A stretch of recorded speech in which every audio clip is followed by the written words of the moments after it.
For joining my channel AVS tutorials.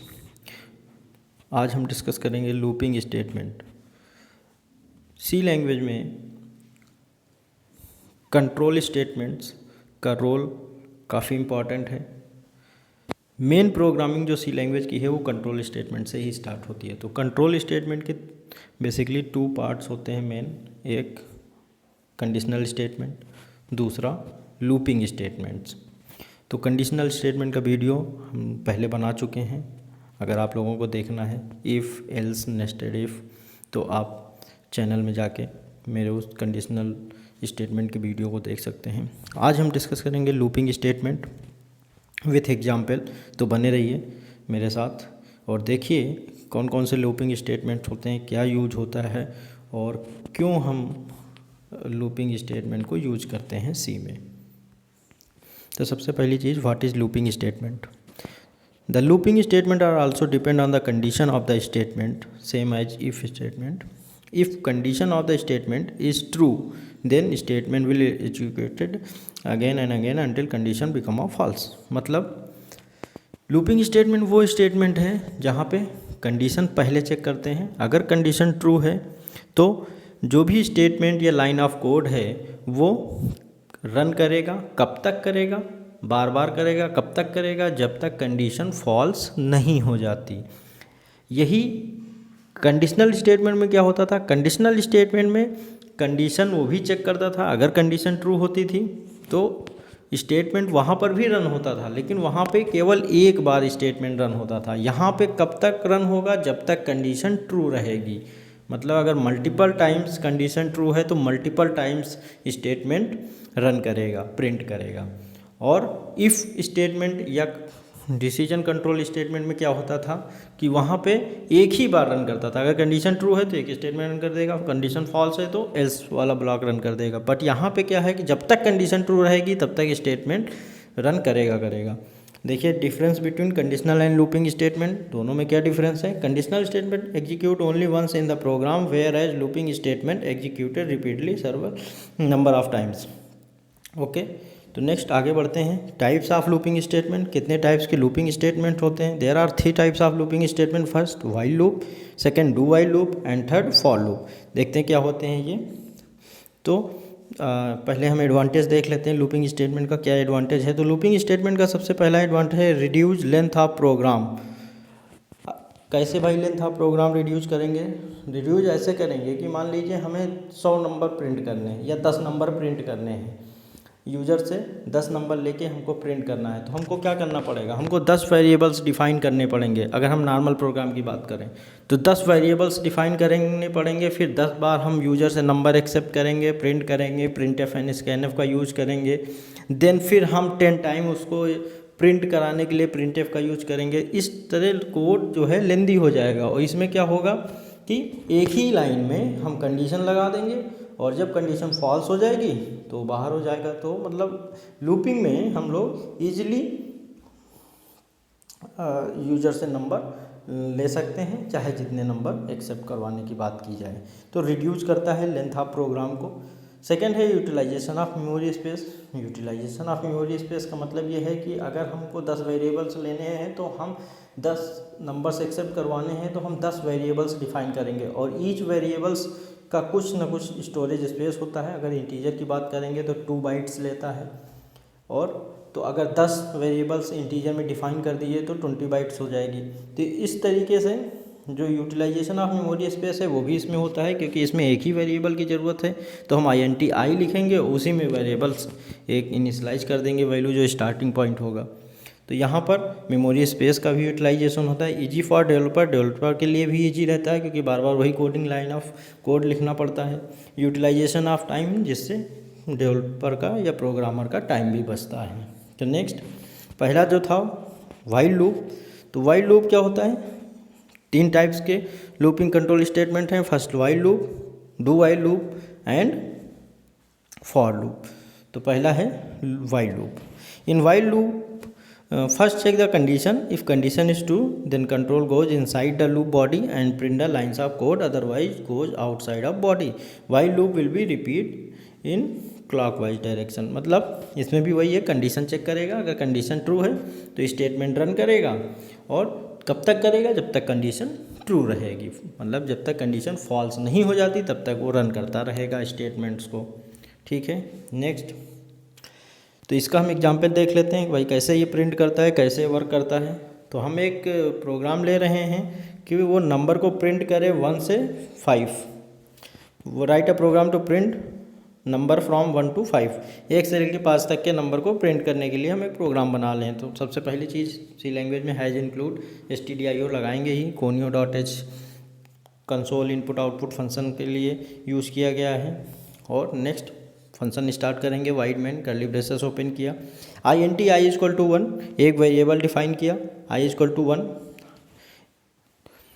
जो हमारा number है, जो प्रोग्राम है वो कह रहा है 1 to 5 प्रिंट करना है, तो जो स्टार्टिंग पॉइंट है वो है 1। अगर यही प्रोग्राम कहते हैं 1 से 100 टाइप करना है तो क्या करेंगे, जो स्टार्टिंग पॉइंट है वही ऑलवेज इनिशलाइज करेंगे, हमेशा वही डिफाइन करेंगे। तो i इक्वल टू 1 ही रहेगा। ये अगर प्रोग्राम कह दे 1 से 100 प्रिंट करना है तब भी आपको इनिशलाइजेशन 1 से ही करना है, जो स्टार्टिंग पॉइंट है वहीं से इनिशलाइज होगा। तो int i इक्वल टू 1, नीचे आए, हमने वाइल लूप लगाया, वाइल लूप में देखिए i less than equal to 5, हमने कंडीशन दी कि i छोटा है इक्वल है 5 के, मतलब हमको 5 तक नंबर प्रिंट करने हैं। तो हमारी जो कंडीशन है वो 5 है, i less than equal to 5। अगर इसी जगह हम कह दें कि हमको 100 नंबर प्रिंट करने हैं तो यहाँ क्या होगा, i less than equal to 100। समझ रहे हैं, जो लास्ट पॉइंट होगा वो मेन कंडीशन का पार्ट होगा और जो स्टार्टिंग पॉइंट होगा वो इनिशलाइजेशन का पार्ट होगा। तो int i equal to 1 while i less than equal to 5। ठीक, नीचे आ गए हम लोग भाई, print F %d/n, slash n का मतलब समझ रहे हैं, स्लैश n क्यों यूज़ किया गया, स्लैश n यूज़ किया जाता है किसी भी कोड की लाइन को चेंज करके प्रिंट करने के लिए। अगर हमने प्रिंट किया 1 तो हम स्लैश n लगा देंगे तो नेक्स्ट लाइन में 2 आ जाएगा। अगर स्लैश n का यूज़ नहीं करेंगे तो उसी लाइन में स्पेस देके 2 प्रिंट हो जाएगा। तो स्लैश n लगा हुआ है, इसका मतलब नेक्स्ट लाइन आया। आप इधर साइड में देखिए आउटपुट लिखा हुआ है 1, फिर न्यू लाइन में 2, फिर न्यू लाइन में 3, फिर न्यू लाइन में 4, तो ऐसे करके न्यू लाइन चेंज करता रहेगा। और अगर स्लैश n का यूज़ नहीं होगा तो कंटिन्यूस एक ही लाइन में प्रिंट कर देगा 1 2 3 4 5। ठीक है, ये समझ में आया। तो फिर नीचे आते हैं हम लोग, देखिए कंडीशन क्या है, 1 लेस देन इक्वल टू 5, आई की वैल्यू क्या है 1, आई की वैल्यू है 1, और y 1 less than equal to 5, condition true है क्योंकि आई में 1 है और 1 छोटा है 5 से, तो यहाँ पे कंडीशन ट्रू है। कंडीशन ट्रू होगा तो अंदर जाएगा और प्रिंट कर देगा आई की वैल्यू। तो आई की वैल्यू क्या है 1, प्रिंट हो जाएगा 1। फिर नीचे आएगा, इंक्रीमेंट ऑपरेटर यूज हुआ है i प्लस प्लस, तो i प्लस प्लस का मतलब हो गया i में एक वैल्यू इंक्रीज कर देगा, प्लस प्लस मतलब 1 वैल्यू इंक्रीज कर देगा। तो अब i की वैल्यू क्या हो जाएगी, i की वैल्यू हो जाएगी 2। फिर कंडीशन चेक करेगा 2 less than equal to 5, condition अभी भी ट्रू है, 2 छोटा होता है 5 से, कंडीशन ट्रू है। फिर वो नीचे आएगा, फिर i की वैल्यू को प्रिंट करेगा, i की वैल्यू क्या है 2 है, प्रिंट हो जाएगा 2। फिर i की वैल्यू इंक्रीज होगी, i की वैल्यू हो जाएगी 3, i प्लस प्लस अप्लाई हुआ है, i की वैल्यू पहले 2 थी, i प्लस प्लस अप्लाई होगा, i की वैल्यू 3 होगी। फिर वो कंडीशन चेक करेगा, कंडीशन चेक करेगा तो i less than equal to 5, i की वैल्यू क्या है 3 है, कंडीशन ट्रू है। नीचे आएगा, i की वैल्यू को प्रिंट करेगा, i की वैल्यू प्रिंट हो जाएगी 3। फिर नीचे आएगा, i की वैल्यू को एक और इंक्रीज करेगा तो i की वैल्यू हो जाएगी 4। फिर वाइल लूप में रिटर्न जाएगा, कंडीशन चेक करेगा 4 less than equal to 5, condition अभी भी ट्रू है। फिर नीचे आएगा, प्रिंट कर देगा 4। फिर 4 में एक वैल्यू फिर इंक्रीज करेगा क्योंकि i प्लस प्लस यूज है, तो अब i की वैल्यू हो जाएगी 5। ऊपर जाएगा 5 less than equal to 5, print करेगा कि नहीं करेगा भाई,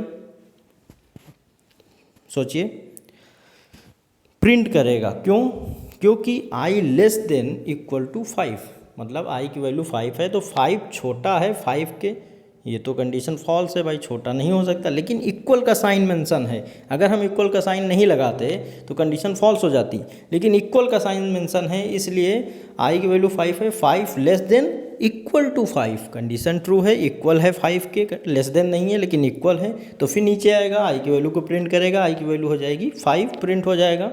फिर i की वैल्यू इंक्रीज होगी, i की वैल्यू हो जाएगी 6। फिर वो कंडीशन चेक करेगा तो आई की वैल्यू 6 है, 6 लेस देन इक्वल टू 5। क्या 6 छोटा है 5 से? कंडीशन सही है? बिल्कुल नहीं सही है, कंडीशन फॉल्स है। यहाँ पे 6 बड़ा होता है 5 से, तो कंडीशन फॉल्स हुई तो वो वाइल अपने कंट्रोल से बाहर हो जाएगा, अपने स्टेटमेंट से बाहर हो जाएगा और उसको गेट सी एच मिलेगा, स्क्रीन को होल्ड करा देगा और प्रिंट करा देगा 1 से 5 तक। ठीक, तो वाइल लूप में क्या हो, जब तक कंडीशन फॉल्स नहीं हुई तब तक ये रन करेगा। अगर हम इसी जगह 100 कर देंगे तो वो 100 बार नंबर प्रिंट करेगा। ठीक, आई लेस देन इक्वल टू 5 की जगह 100 कर देंगे तो 100 टाइम्स नंबर प्रिंट करेगा। जैसे ही 101 होगा कंडीशन फॉल्स होगी और वो बाहर हो जाएगा। Okay, you are getting my point. ठीक है, तो अब हम लोग बढ़ते हैं नेक्स्ट डू वाइल की तरफ। तो डू वाइल क्या होता है भाई? In do while loop of C first print the statement of line of code, then check the condition. If condition is true then statement will execute again and again until condition become of false। मतलब समझिए इसका मतलब फिर वही है, looping statement की बात हो रही, तो जाहिर सी बात है कंडीशन जब तक ट्रू होगी तब तक प्रिंट करेगा। ठीक, लेकिन while and do while loop में एक बेसिक डिफरेंस है। क्या? कि अगर कंडीशन फॉल्स भी हो वाइल डू वाइल लूप में तो भी एक बार स्टेटमेंट प्रिंट करेगा ही करेगा, क्योंकि वाइल लूप में फर्स्ट चेक द कंडीशन, पहले कंडीशन को चेक करता है, एंड डू वाइल लूप में पहले स्टेटमेंट को प्रिंट करता है देन कंडीशन चेक करता है। ठीक, वाइल में क्या करता है? पहले कंडीशन चेक करता है फिर स्टेटमेंट प्रिंट करता है, लेकिन डू वाइल में पहले प्रिंट करता है स्टेटमेंट फिर कंडीशन चेक करता है। तो मतलब एक बार स्टेटमेंट प्रिंट होगा ही होगा डू वाइल में, लेकिन वाइल में डिपेंड करेगा कंडीशन पे। Okay, clear? ठीक है, तो देख लीजिए नीचे, a do while loop is control statement that execute a block of code at least once. मतलब एक बार जो कोड है वो रन करेगा डू वाइल में, और वाइल में कंडीशन पे डिपेंड करेगा। आप देख लीजिए उसके सिंटैक्स में डू कर्ली ब्रेसेस ओपन हुआ, स्टेटमेंट रन करेगा, फिर कर्ली ब्रेसेस क्लोज हुआ और अब कंडीशन चेक करेगा। तो मतलब एक बार वो स्टेटमेंट को रन करेगा। देखिए इसका एग्जाम्पल, सेम एग्जाम्पल हम लेंगे, उसका रीज़न है कि आपको समझ में आ जाए कि तीनों लूप में क्या डिफरेंस है, इसलिए हम सेम एग्जाम्पल के साथ ही तीनों लूप में को समझाएंगे। तो देखिए पहले वही एग्जाम्पल है, 1 से 5 तक नंबर प्रिंट करने हैं। ऊपर हैज इंक्लूड stdio.h लगाएंगे, हैज इंक्लूड conio.h लगाएंगे, वाइड मेन फंक्शन स्टार्ट करेंगे। फिर नीचे हमने वेरिएबल डिफाइन किया int i इक्वल टू 1, क्यों किया? क्योंकि स्टार्टिंग नंबर 1 है। नीचे आ गए डू प्रिंट %d_n i, क्या होगा भाई? आई की वैल्यू प्रिंट हो जाएगी, क्योंकि प्रिंटफ मिला पहले कंडीशनल स्टेटमेंट नहीं मिला है, पहले स्टेटमेंट्स मिला है नॉर्मल प्रिंट, तो वो प्रिंट कर देगा। क्या प्रिंट कर देगा? वो प्रिंट कर देगा 1 प्रिंट हो जाएगा। फिर नीचे आएगा आई की वैल्यू i++ है तो आई की वैल्यू को इंक्रीज कर देगा। अब आई की वैल्यू कितनी हो जाएगी? 2। नीचे आएगा चेक करेगा 2 लेस देन इक्वल टू 5, भाई कंडीशन ट्रू है। फिर ऊपर जाएगा 2 को प्रिंट करेगा, फिर आई की वैल्यू इंक्रीज होगी 3 होगी, फिर नीचे कंडीशन चेक होगी, कंडीशन ट्रू है 3 लेस देन इक्वल टू 5, फिर ऊपर जाएगा प्रिंट करेगा 3, आई की वैल्यू इंक्रीज करेगा 4 होगी, नीचे आएगा 4 less than equal to 5, condition true है, फिर जाएगा प्रिंट करेगा 4 प्रिंट हो जाएगा, फिर आई की वैल्यू इंक्रीज होगी, आई की वैल्यू 5 होगी, नीचे आएगा 5 less than equal to 5, less than नहीं है लेकिन इक्वल है इसलिए जो है फिर से 5 प्रिंट करेगा। फिर नीचे आएगा आई की वैल्यू इंक्रीज होगी, आई की वैल्यू 6 हो जाएगी, नीचे आएगा चेक करेगा i less than equal to 5, 6 less than equal to 5, condition false होगी और लूप के बाहर चला जाएगा, प्रिंट कर देगा 1 से 5 तक। अब देखिए इसका एक बेसिक एग्जांपल मैं आपको बता रहा हूँ। अगर हम यहाँ पे आई की वैल्यू 11 कर दें थोड़ी देर के लिए, आप सपोज करिए कि आई की वैल्यू 11 है, तो नीचे आएगा प्रिंट करेगा 11 प्रिंट कर देगा, और आई की वैल्यू इंक्रीज करके 12 करेगा, फिर कंडीशन चेक करेगा, condition 11 less than equal to 5, condition false होगी, लूप के बाहर हो जाएगा, लेकिन प्रिंट कर देगा 11। अब आप आइए वाइल लूप में देखिए, अब अगर हम यहाँ पे आई की वैल्यू 11 कर दें तो क्या होगा? नीचे आएगा 11 less than equal to 5, condition false होगी तो सीधा बाहर चला जाएगा, प्रिंट कुछ नहीं करेगा। आपको समझ में आ रहा है? वाइल लूप में अगर हम 11 कर रहे हैं तो कुछ भी प्रिंट नहीं होगा, और डू वाइल लूप में अगर 11 कर रहे हैं तो एक बार 11 प्रिंट करेगा, देन कंडीशन चेक होगी और वो बाहर हो जाएगा। तो मतलब डू वाइल में 11 प्रिंट कर रहा है और वाइल लूप में 11 प्रिंट नहीं करेगा। मतलब पहले डू वाइल में स्टेटमेंट प्रिंट करेगा, देन कंडीशन चेक करेगा, और वाइल लूप में पहले कंडीशन चेक करेगा देन स्टेटमेंट प्रिंट करेगा। ठीक है, बात क्लियर। अगर कुछ नहीं समझ में आ रहा है तो आप मेरे कमेंट बॉक्स में डाल सकते हैं, मैं उसका रिप्लाई करूँगा आपको। नेक्स्ट हम लोग आगे बढ़ते हैं।